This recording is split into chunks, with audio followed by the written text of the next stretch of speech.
இன்னைக்கு நம்ம செய்ய போறது வந்து மஷ்ரூம் பிரியாணி. ரொம்ப ஈஸியா செய்யக்கூடியது வந்து மஷ்ரூம் பிரியாணி. அதே மாதிரி என்னன்னா இது வந்து கொஞ்சம் டிஃப்ரெண்டா ஒரு 20 மினிட்ஸ்ல நம்ம செய்யலாம், ஈஸியா செய்யலாம். இப்போ நம்ம பார்க்கலாம் அது எப்படி செய்ய போறதுன்னு பார்க்கலாம். மஷ்ரூம் ஒரு பாக்கெட், ஆனியன் 3 ஆனியன்ஸ், டொமேட்டோ 2, புதினா கொஞ்சமா, பச்சை மிளகாய் 3, இஞ்சி பூண்டு பேஸ்ட், ரைஸ். மஷ்ரூம் வந்து ஃபர்ஸ்ட் ஒரு வாஷ் பண்ணிட்டு அதுக்கப்புறம் லைட்டா சால்ட் போட்டுட்டு கொஞ்சம் அதில் வந்து நம்ம ஊற வச்சிட்டோம்னா அதில் இருக்கிற டஸ்ட் எல்லாமே வெளில போயிடும். அதுக்கப்புறம் நீங்கள் கட் பண்ணி யூஸ் பண்ணிக்கலாம். ரைஸ் பார்த்துக்கோங்க, 100 கிராம்ஸ்.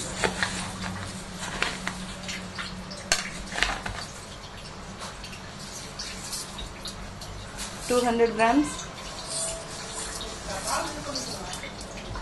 300 grams, 350 grams. இது வந்து 4 பேர் தாராளமாக சாப்பிட்ற மாதிரி எடுத்திருக்கேன் நான். செய்யறதுக்கு முன்னாடி நீங்கள் ஒரு ½ hour வாட்டரில் 20 மினிட்ஸ் வாட்டரில் சோக் பண்ணிக்கணும். 100 கிராம்ஸ் வந்து ஒரு பர்சனுக்கு வந்து நீங்கள் கால்குலேட் பண்ணிக்கணும். யாராவது திடீர்னு சடனாக கெஸ்ட் வந்துட்டாங்கன்னா நீங்கள் வந்து 100 கிராம்ஸ் வந்து கால்குலேட் பண்ணி 5 பேர் வரேன்னா 500 கிராம்ஸ்.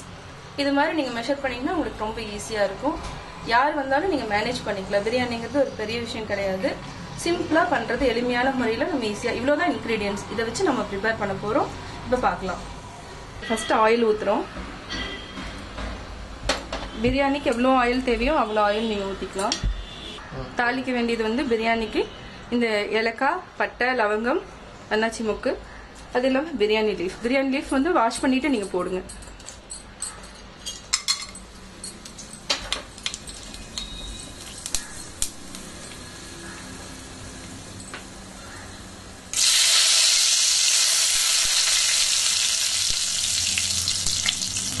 அதுக்கப்புறம் வெங்காயம் போடணும்.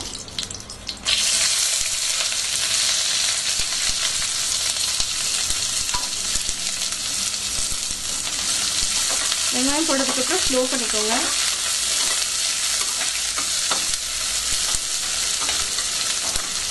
சிம்மில் வச்சு பண்ணுங்க, அப்போதான் ஈஸியாக இருக்கும். வெங்காயம் ஸ்லோவாக வதங்கி ப்ரௌன் கலர், லைட் ப்ரௌனிஷ் வந்ததுக்கப்புறம் இதை ஸ்லோவாக பண்ணிட்டு இருக்கிறப்பே தக்காளி வந்து நம்ம அரைச்சிக்கணும்.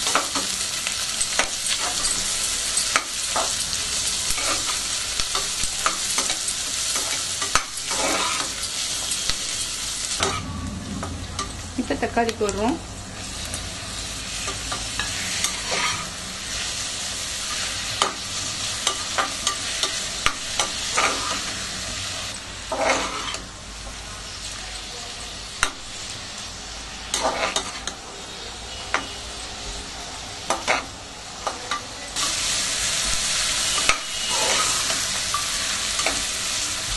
இதுக்கப்புறம் இஞ்சி பூண்டு பேஸ்ட் போடுறோம்.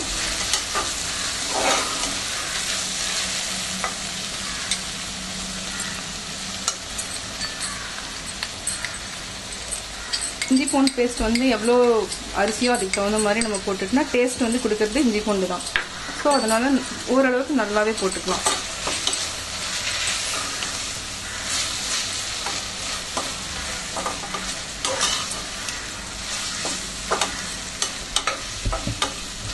பச்சை மிளகாய் வந்து அப்படியே நீங்கள் போடுவீங்க. லைட்டாக ஒரு இவ்வளோதான், இந்த அளவுக்கு வந்து நீங்கள் எடுத்துகிட்டு கொஞ்சம் லைட்டாக ஃபுல்லாக கட் பண்ணிங்கன்னா நல்லா இருக்காது, ஃபுல்லாக சொதன்னு ஆயிரும். ஸோ அதனால் இந்த அளவுக்கு வந்து வெட்டிட்டு நீங்கள் போட்டுருங்க. ஒரு சிலர் காரம் நிறையா சாப்பிட்டாங்கன்னா 4 சேர்த்திக்கோங்க, இல்லைன்னா 3 போதும். 300 1 கிராமுக்கு ஒரு 100 கிராம்ஸுக்கு ஒரு மிளகாய் மாதிரி கணக்கு வச்சுக்கோங்க. காரம் எப்படின்னு எனக்கு தெரியும், அதுக்கு தகுந்த மாதிரி நீங்கள் பார்த்து அட்ஜஸ்ட் பண்ணி போட்டுக்கோங்க. பச்சை மிளகாய் போட்டுக்கோங்க. பச்சை மிளகாய் டேஸ்ட்டாக இருக்கும், ஃப்ளேவர் கொடுக்கறதுக்கு தான்.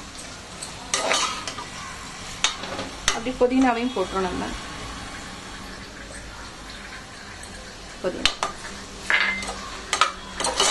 இந்த போட்டதுக்கப்புறம் ஸ்லோவாக விட்டுருங்க.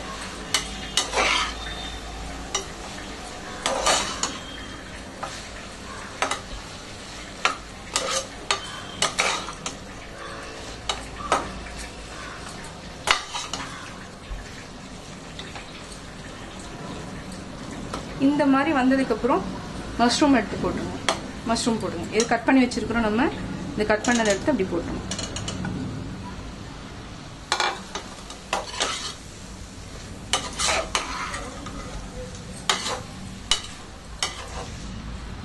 மஷ்ரூம் பிரியாணி ஒரு சிலர் வந்து மஞ்சத்தூள் போட்டு லைக் பண்ணுவாங்க, ஒரு சிலர் வந்து போடாமல் லைக் பண்ணுவாங்க.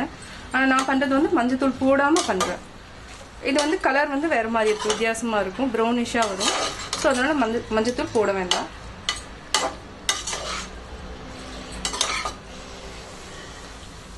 ஒரு சிலர் எல்லோ கலர் லைக் பண்ணுறவங்க மஞ்சத்தூள் போட்டுக்கோங்க பிரியாணிக்கு.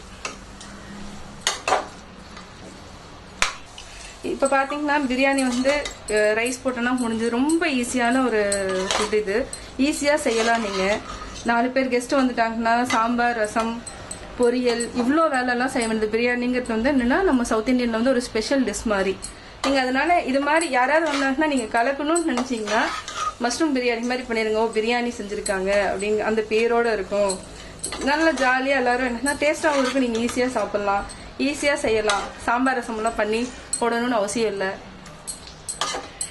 வேறு 10 மினிட்ஸ் தான் டைம். நீங்கள் ஈஸியாக ப்ரிப்பேர் பண்ணுறது. வெங்காயம், தக்காளி, பச்சை மிளகா, புதினா இது மட்டும் இருந்தாலே போதும், பிரியாணி ஈஸியாக பண்ணலாம். ஏன்னா கொஞ்ச நேரம் இது வந்து இந்த இது வந்ததுக்கப்புறம் நீங்கள் வந்து மூடி வச்சுருங்க. கொஞ்சம் நேரம் மூடி வச்சிட்டிங்கன்னா நல்லா எண்ணெய் வந்து மேலே வர வரைக்கும் ஸ்லோவாக தான் பண்ணணும். நீங்கள் ஸ்லோவாக அப்படியே வச்சிட்டிங்கன்னா அதுக்கப்புறம் எண்ணெய் வந்ததுக்கப்புறம் தண்ணி ஊற்றிட்டு ரைஸ் போட்டோன்னா போதும், பிரியாணி ரெடி. ஒரு 10 மினிட்ஸ்க்கு அப்புறம் பார்த்தோன்னா இந்த மாதிரி இருக்கும். நல்லா ஆயில் வந்து மேலே வந்திருக்கும். பட் இன்னும் சால்ட் போடல, நம்ம இப்போ தான் சால்ட் போட போகிறோம். சால்ட் போட்டோன்னா என்ன ஆகும்னா தண்ணி ஃபுல்லாக மேலே வந்துடும், அதனோட டேஸ்ட் ஃபுல்லாக குறைச்சிரும். ஸோ அதனால் இப்போ தேவையான அளவு இதுக்கு ஃபஸ்ட்டு சால்ட் போட்டுட்டு பெருக்கும்.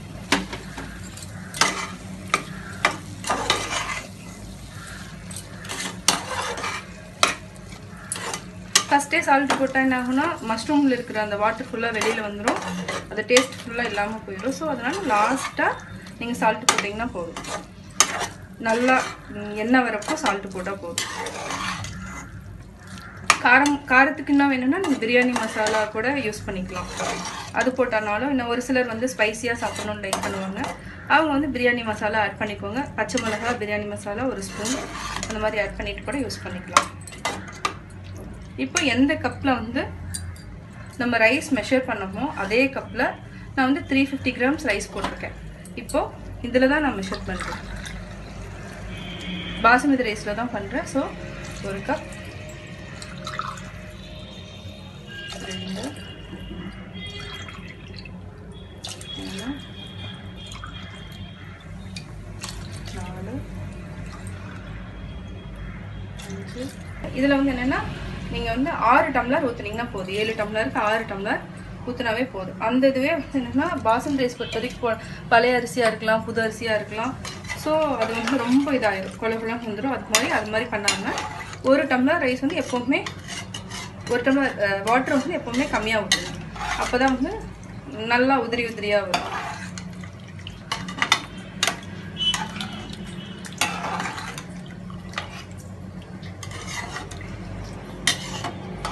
இது வந்து ரைஸ் குக்கரில் எலக்ட்ரிக் குக்கரில் பண்ணாலும் பண்ணலாம்.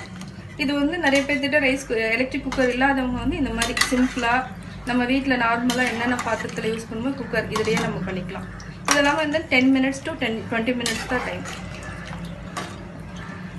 இப்போ சால்ட் இருக்கான்னு நீங்கள் செக் பண்ணிக்கோங்க. சால்ட் வேணுன்னா தண்ணி ஊற்றுனதுக்கப்புறம் இன்னும் கொஞ்சம் சால்ட் ஆட் பண்ணிக்கலாம்.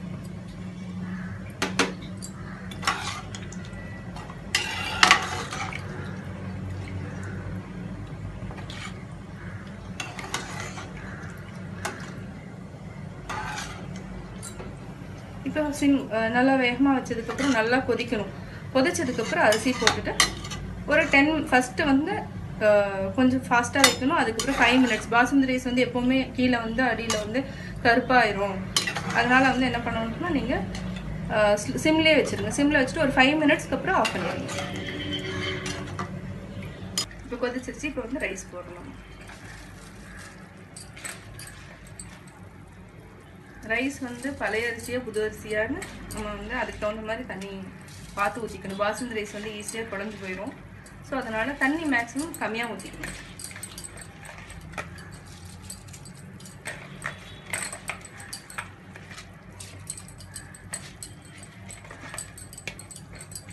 ரொம்ப நேரம் ஊற வைக்காதீங்க.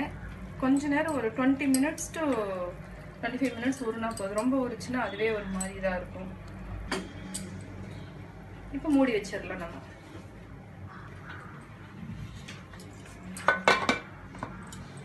இப்போ நம்ம எடுக்கலாம்.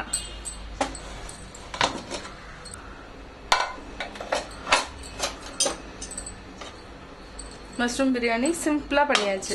வித்தின் 20 மினிட்ஸ்ல ரெடி ஆயிடுச்சு.